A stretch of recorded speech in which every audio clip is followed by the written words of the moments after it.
سلامونه او درنښت د دې ساعت مهم خبرونو ته ښه راغلاست. زه رشاد احمد سلیم یم.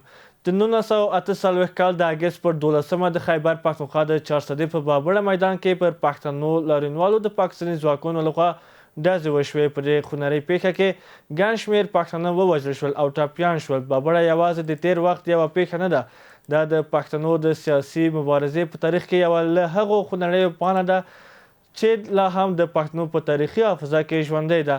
هغه کسان چې په دې ورځ ووژل شول د خپل سیاسي او مدني حقونو لپاره راټول شوي وو او د هغوی د قرباني د پښتنو د مبارزې له تاریخ سره تړلې پاتې ده.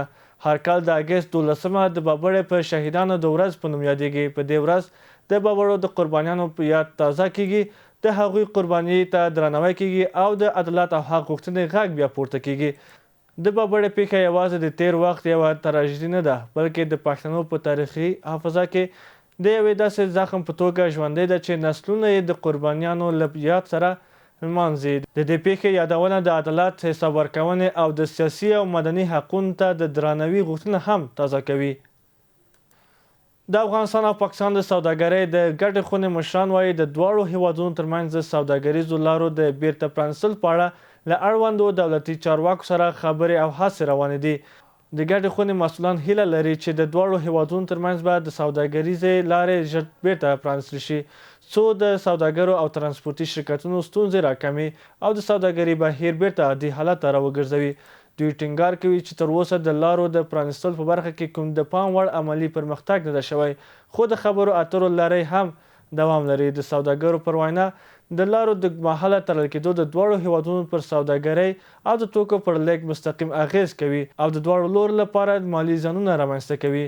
د ګډې خونې مشران تمه لري چې د روانو خبرو له لارې به ستونزې لپاره دایمي حل وموندل شي او د افغانستان او پاکستان ترمنځ به سوداګرۍ لارې بیرته پرانیستل شي. د امریکا ولسمشر ډونالډ ټرمپ تایید کړی چې په ترکیه کې د ناتو له غونډې وروسته د ایران د احتمالي برید د ګواښ له امله په پټه له ایر فورس 1 څخه یو بلې پوځي الوتکې ته انتقال شو. ټرمپ ویلي د ولسمشرۍ ساتنې ادارې ورته د بلې الوتکې د کارولو سپارښتنه کړې وه او زیاته کړې ده چې ماته ډېر ګواښونه کیږي.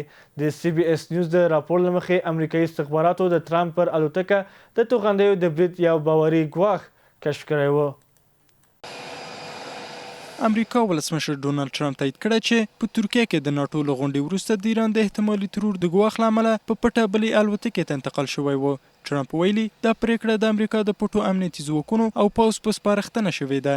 د راپورونو له مخې ټرمپ له ایر فورس 1 څخه یوې کوچنۍ پوځي الوتکې ته انتقال شوی او اصلي الوتکه د پام اړولو لپاره کارول شوې ده.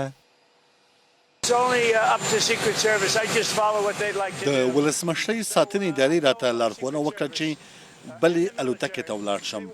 هغوی غوښتل چې زه په یوه بله الوتکه کې لاړ شم، د امنیت کچه یې هماغسې وه.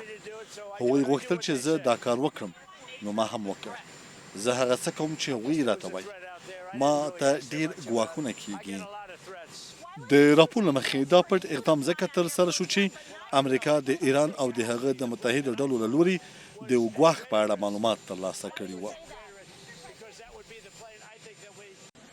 د سی بي اس نیوز د ځانګړي راپور له مخې د امریکا استخباراتي ادارو یو باوري پلان کشف کړی و چې پکې د ترکیې له پلازمینې انقرې څخه د ټرمپ د وتلو پر مهال پر هغه الوتکه د توغندي د توغولو هڅه شامله وه. دا په داسې حال کې ده چې د ایران ولسمشر مسعود پزشکیان ویلي ایران له پاکستان سره د اړیکو لا پیاوړتیا ته چمتو دی او غواړي له دغه هیواد سره په سیاسي، اقتصادي، سوداګریزو، کلتوري او امنیتي برخو کې دوه اړخیز همکاري پراخه کړي. نوموړي دغه څرګندونې تېره ورځ په تهران کې د پاکستان د کورنیو چارو له وزیر محسن نقوي سره د لیدنې پر مهال کړي دي. پزشکیان ویلي ایران چمتو دی چې له پاکستان سره د ګډو ګټو په ټولو برخو کې خپلې اړیکې پراخې کړي.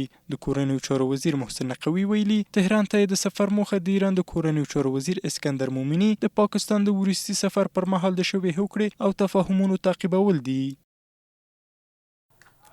د روسیې د پاور ماشینز تخنیکي شرکت مسؤلینو د افغانستان برېښنا شرکت له رئیس ملا عبدالحق همکار سره په کتنه کې د افغانستان د برېښنا تولیدي فابریکو د اساسي بیا رغونې او د تجهیزاتو د نوي کولو په برخه کې پانګونې لپاره خپل چمتووالی څرګند کړی دی.